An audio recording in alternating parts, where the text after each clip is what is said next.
ഈരാറ്റുപേട്ട നഗരസഭാ പരിധിയിലെ തെരുവുനായ ശല്യത്തിന് പരിഹാരം കാണുന്നതിനായി നായ്ക്കളെ സുരക്ഷിതമായി പിടികൂടുന്നതിനുള്ള ഉപകരണങ്ങൾ ഈരാറ്റുപേട്ട നഗരസഭ ടീം റെസ്ക്യൂ ഫോഴ്സ് കേരളയ്ക്ക് കൈമാറി.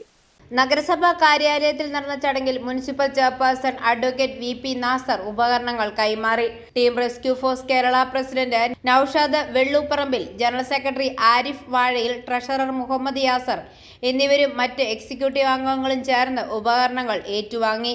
നഗരസഭാ ജനപ്രതിനിധികളും ചടങ്ങിൽ പങ്കെടുത്തു.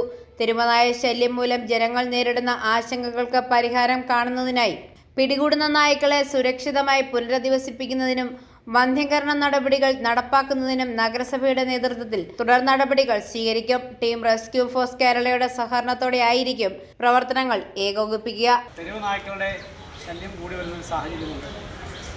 സർക്കാർ സംവിധാനത്തിൽ അപകടകാരികളായിട്ടുള്ള തെരുവ് നായ്ക്കളെ വെടിവെച്ച് കൊല്ലാൻ വിധി വന്നിട്ടുണ്ടെങ്കിലും സർക്കാരിൻ്റെ തീരുമാനത്തിൽ ആ തെരുവ് നായ്ക്കളെ പിടിച്ച് പാർപ്പിച്ച് വന്ധ്യംകരണം ചെയ്ത്, അതായത് നാട്ടിൽ തെരുവ് നായ്ക്കൾ പെറ്റുവരുകാതെ അതിനെ വന്ധ്യംകരണം ചെയ്ത് ആ ഒരു നടപടിയാണ് സർക്കാർ ചെയ്തു വരുന്നത്. ഏതായാലും അത്തരത്തിലുള്ള കാര്യങ്ങൾ ഈരാറ്റുപേട്ട നഗരസഭ പ്രാഥമികമായി ചെയ്യുകയാണ്.